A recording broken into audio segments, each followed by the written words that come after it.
fil khawarijil ladzina yuharrifuna ta'wilal kitabi was sunnati wa yastahilluna bidzalika dima'al muslimina wa amwalahum lima huwa musyahadun ana fi nadhairihi wa hum firqatun bi ardil hijazi yuqalu lahum al-wahhabiyah. Lagi teman-teman ya. Nah, itu ya kalimat yang dibuang di dua kitab yang pertama, pemirsa.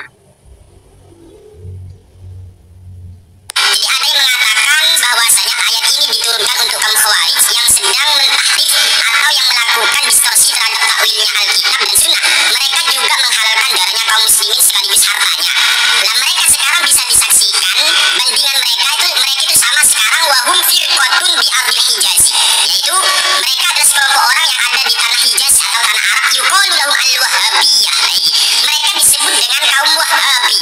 Nah, ini teman-teman ya, jadi dicetakkan Pustaka As-Salam sekaligus cetakan apa itu Tubuh Kitab Al-Hidayah enggak ono iki. Lafaz wahum firqatun bi ardil hijazi yuqalu lahum al-wahhabiyah tidak ada. Nah, ini teman-teman ya.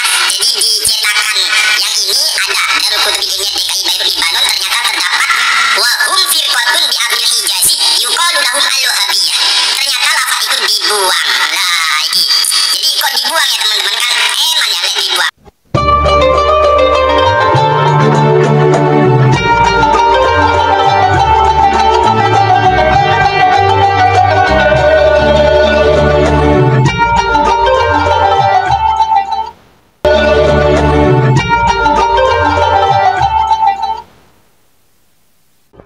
Assalamualaikum warahmatullahi wabarakatuh. Bismillahirrahmanirrahim. Alhamdulillahirrahmanirrahim. Wa bihi nasta'inu ala umuri dunya waddin.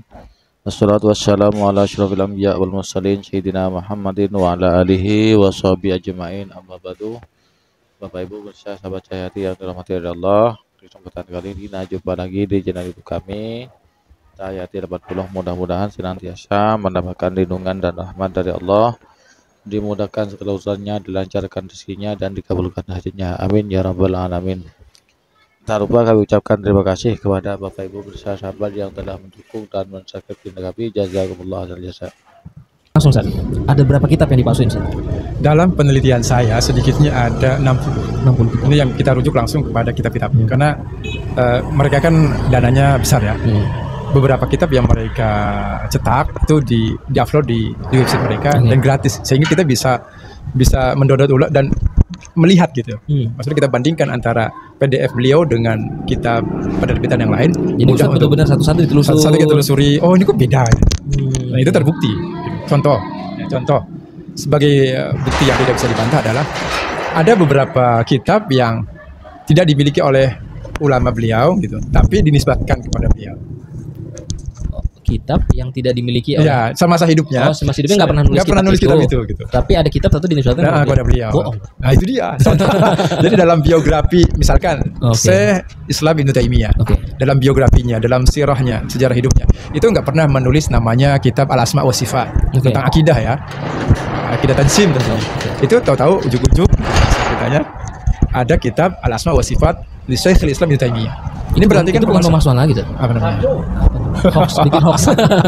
Jadi ketahuan benar ya. Dan beliau nggak punya kitab itu. Jadi sebenarnya kalau ditelusuri apa sih maksudnya sih kok bisa ini untuk menyaingi kitabnya judul yang sama Al-Asma wa Sifat karya Imam Baihaqi yang berbicara tentang akidah juga. Justru karya Imam Baihaqi itu mengkritisi, membantah paham tanzim. Jadi ada ininya perbandingan dari mereka gitu. Satu. Ada juga tafsir Ibnul Qayyim. Saya Ibnu Qayyim nggak pernah menulis namanya Tafsir Al-Qayyim, nggak ada semasa hidupnya. Tapi tahu-tahu ada nama kitab tafsir namanya Tafsir Al-Qayyim karya Ibnu Qayyim Az-Zaujiyah. Begitu juga di sini ada beberapa kitab, misalkan di sini Daqaiq Tafsir karya Ibnu Taimiyah. Semasa hidup beliau nggak ada namanya Daqaiq Tafsir karya Ibnu Taimiyah. Beliau nggak menulis kitab tafsir namanya Daqaiq Tafsir Ibnu Taimiyah, nggak ada. Jadi ini pemalsuan dan ini kita teliti secara seksama dan buktinya valid. Karena mereka juga mengakui beberapa kasus pemalsuan. Contoh di sini ya. Di sini dikatakan hahuna sitta astur hazabtuha. Di sini ada 6 baris yang saya hilangkan. Terus terang gitu. Jadi dalam kasus pemalsuan sini tahrib berencana dengan penuh kesengajaan, kitab Al-Azhiyah fi Ahkam Al-Adiyah karya Imam Zarkasi. Kenapa? Karena dianggap kalimat-kalimat itu bertentangan dengan paham mereka. Dianggap ini menafikan tanzim, ini menimbulkan bid'ah. Harusnya ketika dia ya dalam tradisi ilmiah namanya mensyarah gitu kan, itu nggak boleh campur tangan dengan teksnya, nggak boleh. Ini enggak campur tangan. Jadi modelnya itu ada yang menisbatkan kitab, ada yang tahrif, jadi ada yang ditambahin kali ya. Yang tambahin. Para bisa, para sahabat, Bapak Ibu yang dirahmati oleh Allah.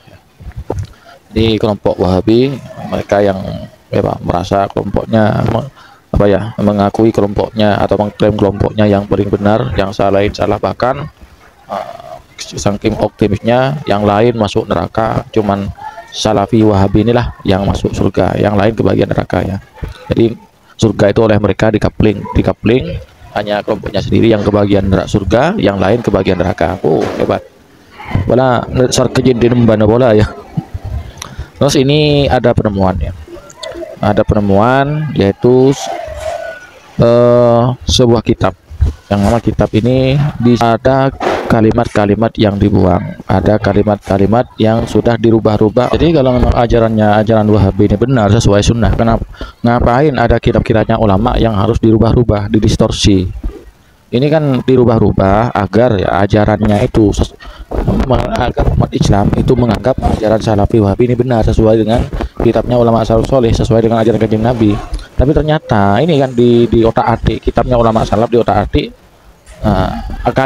ada kalimat yang mencolok itu dibuang ya. Tujuannya agar mereka itu tidak nampak buruk nampak buruk di kalangan umat Islam, sehingga kitabnya itu dirubah-rubah, kalimat yang nampak buruk itu dibuang ya. Kalau memang ajarannya benar, ngapain harus mengotak kitabnya ulama? Orang-orang Aswaja ada enggak kitab orang-orang Aswaja yang mengotak-ngatik kitabnya Wahabi? Enggak ada. Ulama Aswaja, orang-orang Aswaja terutama NU, tidak ada satupun yang berubah-ubah kitabnya ulama-ulama Salafi ya, seperti Ibnu Taimiyah, tidak ada. Ibnu Taimiyah, kitabnya Muhammad bin Abdul Wahab, kitabnya bin Bas, terus kitabnya siapa lagi, Syekh Albani, kemudian Syekh Utsaimin, itu udah ada. Orang-orang NU udah ada yang berani ngotak-ngatik. Mereka walaupun beda mazhab, beda pendapat, kita itu menghormati. Beda dengan kalian, merasa paling sunnah, paling benar, ternyata kitabnya ulama kami kalian otak-atik, kalian rubah-rubah. Takut kalian tuh ketahuan boroknya, ketahuan belangnya. Tuh. Demikianlah tanggapan kami terhadap orang-orang Wahabi yang mau otak-atik kitabnya para ulama. Kurang lebihnya mohon maaf. Assalamualaikum warahmatullahi wabarakatuh.